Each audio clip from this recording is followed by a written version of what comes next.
Petite visite tropique marché, on y va? Alors on a le rayon jus, avec les sirops, tout ce qui suit. On a des ignames blanc, igname France, igname jaune, avocat, patates douces, des cives, persil, bananes, christophine, riz, haricots, la pâtisserie, le poisson, le lambi, attention, et les boudins, les acras. On va parler un peu des épices, boudin, sauce chien, graines à roussir, colombo, pâte à colombo, sauce colombo et tous nos fameux piments aussi, des vrais piments. Pitié. Chez Tropique Marché, on vous attend, on vous accueille, on est ouvert. Tout est là chez Tropique Marché. C'est bien des autres, venez qu'à Tropique Marché. On vous attend.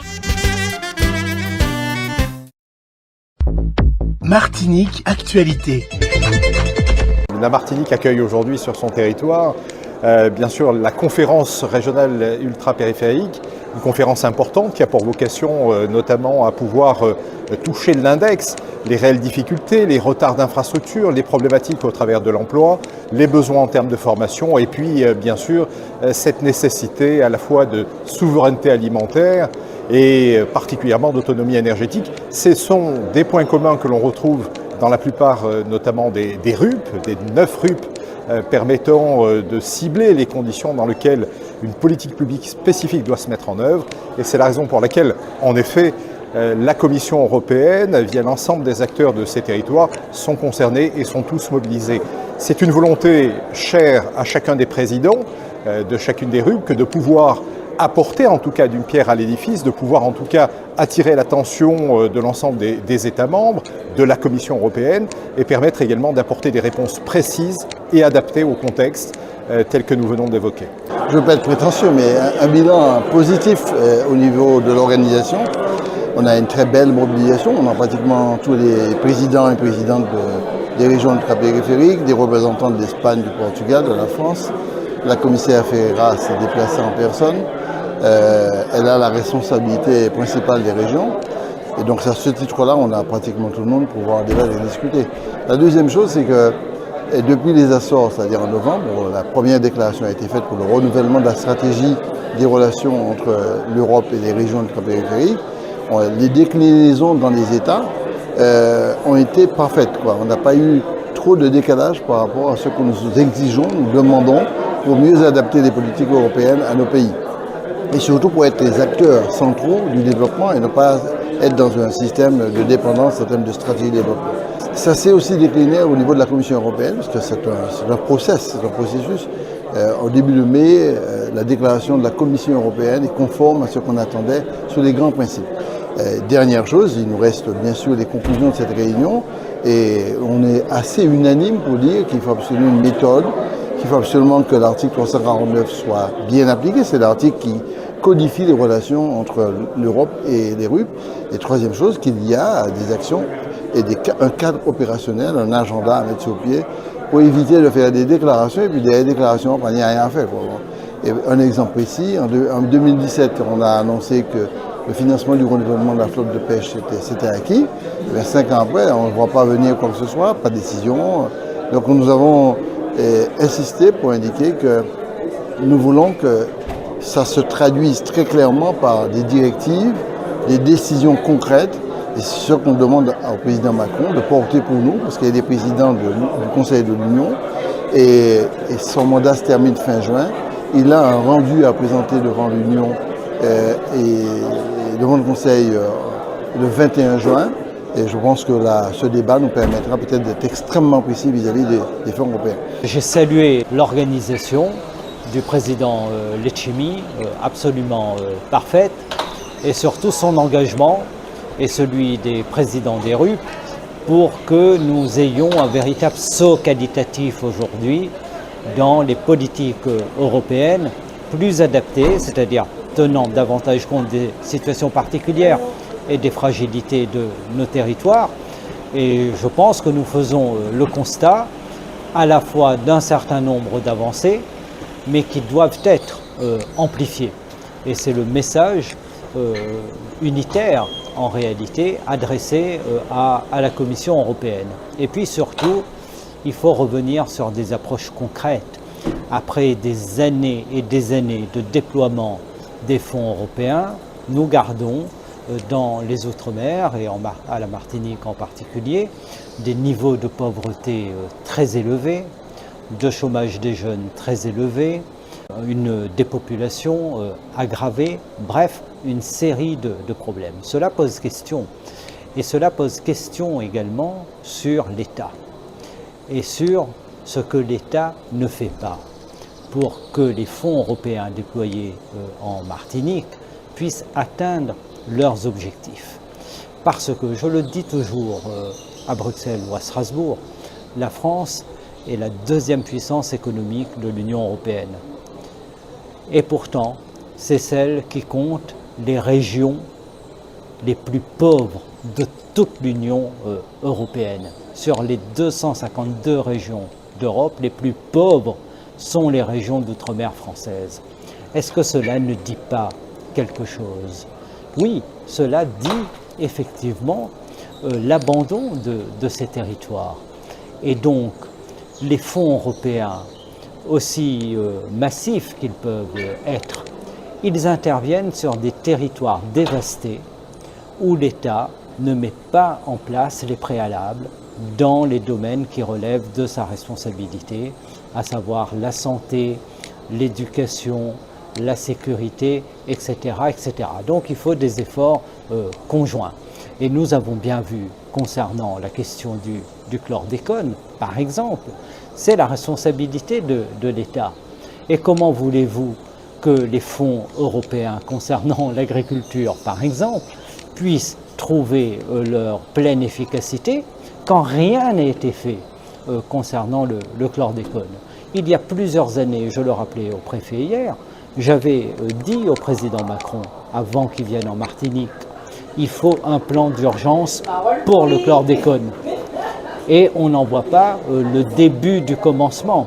Même la question de l'indemnisation des victimes n'a pas véritablement avancé. Je prends cet exemple, je pourrais en prendre beaucoup d'autres. Alors les départements, notamment la Guadeloupe, la Martinique, la Guyane aussi, vont vraiment bénéficier de cet avantage de faire de cette conférence ministérielle.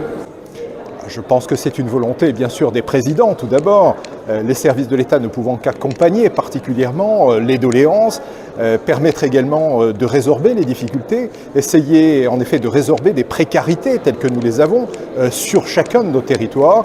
Et c'est bien sûr un objectif qui est souhaité par l'État, que de pouvoir en tout cas accompagner les collectivités dans une démarche cohérente, dans une démarche commune, pour que nous puissions en effet décliner des politiques publiques vraiment adaptées aux carences notamment constatées. Ceci étant, il ne faut pas donner le sentiment que rien ne va. Il y a vraiment un apport contributif très important de l'Europe pour les régions ultrapériphériques, c'est 17 milliards. Pour la Martinique, c'est autour de 500 à 600 millions d'euros globalement. Et à ce titre-là, l'impact financier et budgétaire de la contribution européenne dans le développement local est très intéressant. Mais paradoxalement, si on ramène ce chiffre-là par rapport à la réalité sociale et économique, il y a quand même paradoxalement trop d'inégalités, trop de chômage, une santé qui est défaillante, des infrastructures qu'il faut complètement moderniser, un taux de chômage très élevé, beaucoup d'insalubrité. Donc on a à la fois des masses financières très importantes et des inaboutissements de politiques qui pourraient permettre de diminuer l'impact du chômage sur la société. Ce qui fait qu'il y a un malaise qui se crée, malgré l'importance de ces fonds. C'est dans ce cadre-là que nous demandons à ce que les stratégies européennes et nationales ne viennent pas comme des dons ou des financements qui accompagnent le handicap. Oui, il y a des handicaps structurels parce que c'est éloigné. Oui, il y a des handicaps structurels parce que notre marché est petit, c'est 350 000 personnes. Mais en même temps, il faut absolument regarder les richesses. Et parmi les richesses puissantes qu'il y a aujourd'hui, ce sont des richesses géostratégiques et géopolitiques, ce sont des richesses océaniques, écologiques, naturelles. Le positionnement de ces pays-là dans le voisinage est assez obsolète. Il n'y a absolument pas de dynamique de relation. Il faut aller beaucoup plus loin pour que la contribution européenne accompagne la modification de la stratégie de développement comme un nouveau modèle économique, une nouvelle structuration de développement. Un exemple très précis, ça concerne l'alimentation. L'autonomie alimentaire serait une très très bonne chose, l'autonomie énergétique serait une très bonne chose. Voilà deux enjeux qui pourraient permettre de créer de la valeur ajoutée et surtout de créer l'emploi. C'est une conférence pour nous très importante. Comme vous savez, les îles Canaries, qui ont 8 îles, font partie des régions ultrapériphériques. L'année prochaine, nous, on aura la conférence des RUP aux îles Canaries, probablement au mois de novembre.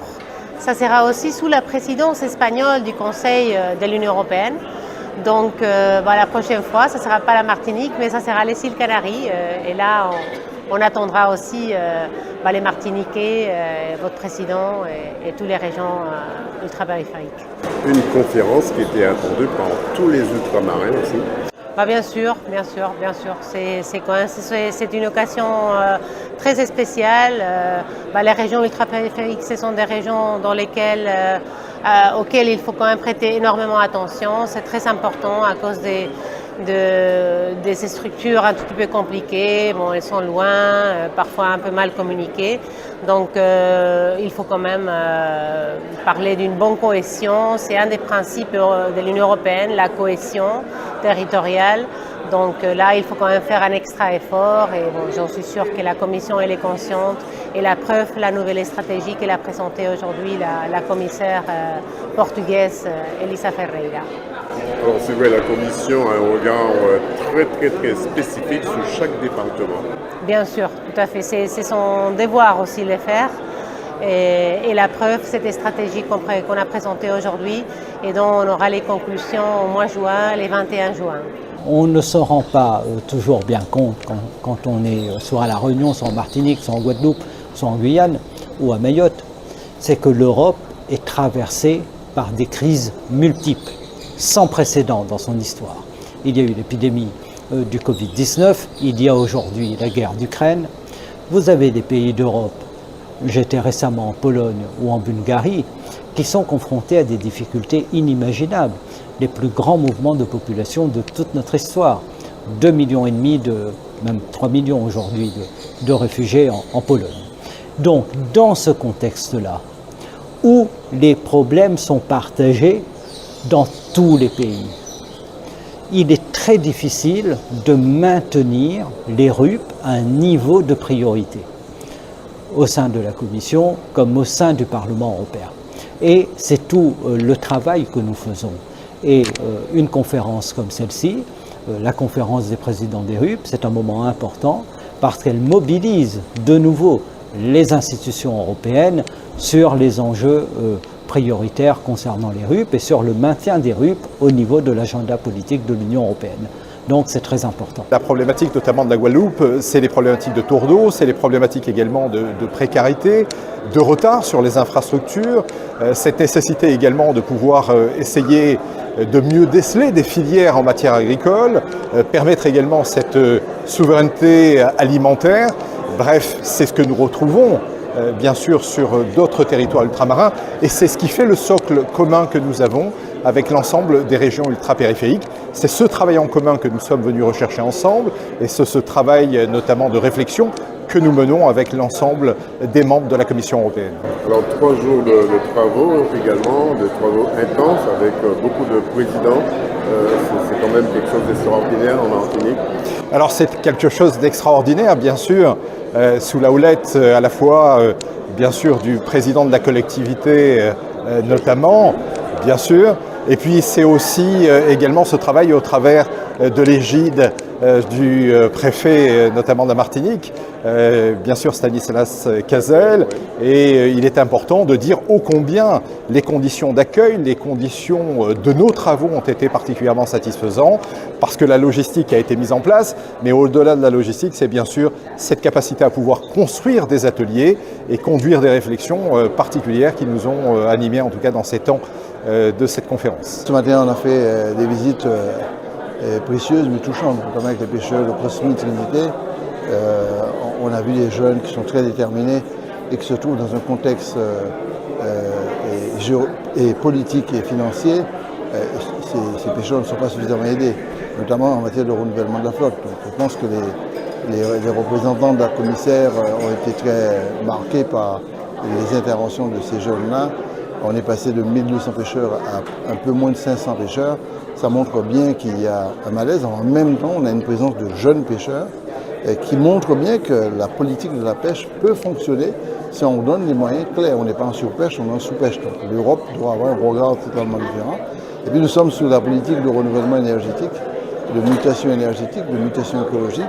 Ce que nous avons visité, c'est un exemple qui est quelquefois contesté, mais il faut absolument qu'on puisse avancer sur d'autres formes de production énergétique, notamment tout ce qui concerne la géothermie et plus particulièrement le solaire.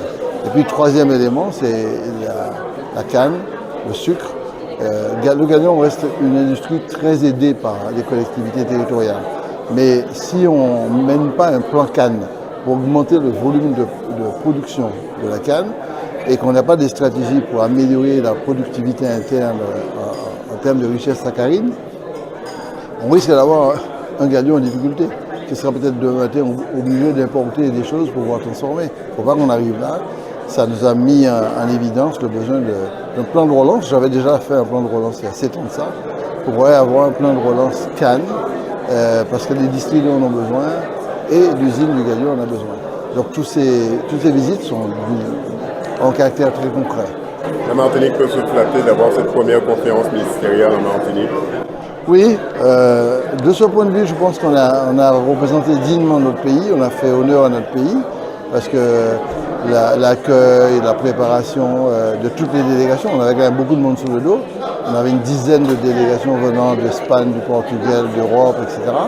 Le travail a été très étroit avec le représentant de l'État, puisque c'est une conférence qui est organisée par l'État français et les régions ultrapériphériques, et plus particulièrement la Martinique qui en assurait l'accueil. Je pense qu'on a vraiment relevé le défi, les gens sont de qualité, les gens sont vraiment assez satisfaits d'après ce que je vois sur la qualité des interventions, le niveau des interventions et surtout les conclusions éventuelles qui pourraient arriver. Je pense que les acteurs économiques seront très attentifs aux conclusions puisque nous allons très très loin sur les possibilités de croissance, de nouvelles croissances et surtout des capacités et des possibilités de mieux soutenir les entreprises. Alors, mon général, quelles sont les dispositions qui sont prises lors de cette conférence ministérielle? Eh bien, comme tout grand événement, la gendarmerie participe à la sécurisation de la conférence. Il s'agit d'assurer la sécurité des participants, mais également du site, et puis l'arrivée et le départ des autorités. Je n'entrerai pas dans le détail du dispositif gendarmerie. Il y a à la fois un dispositif statique et un dispositif dynamique, en engageant notamment l'escadron départemental de sécurité routière. Vous savez qu'il y a parfois des difficultés de circulation sur l'île, donc c'est important de faciliter. Il faut que les gens qui visitent la Martinique puissent aller sur les sites et découvrir cette belle île. Donc on assure ce qu'on appelle la sécurité de la mobilité, donc à la fois la protection du site et puis les déplacements. Personnellement, c'est une première pour vous, une telle conférence ministérielle. Ah oui, c'est un honneur pour la France de présider l'Union européenne, donc ça revient assez rarement et je crois que la Martinique est au rendez-vous parce que c'est aussi les RUP, c'est-à-dire Serge Etchemi en tant que président, c'est un événement de la Martinique qui correspond également avec la présidence française de l'Union européenne. Outremernews.fr, le site de l'actualité Outre-mer, 24 heures sur 24 et 7 jours sur 7. Retrouvez la chaîne Outremer News sur YouTube.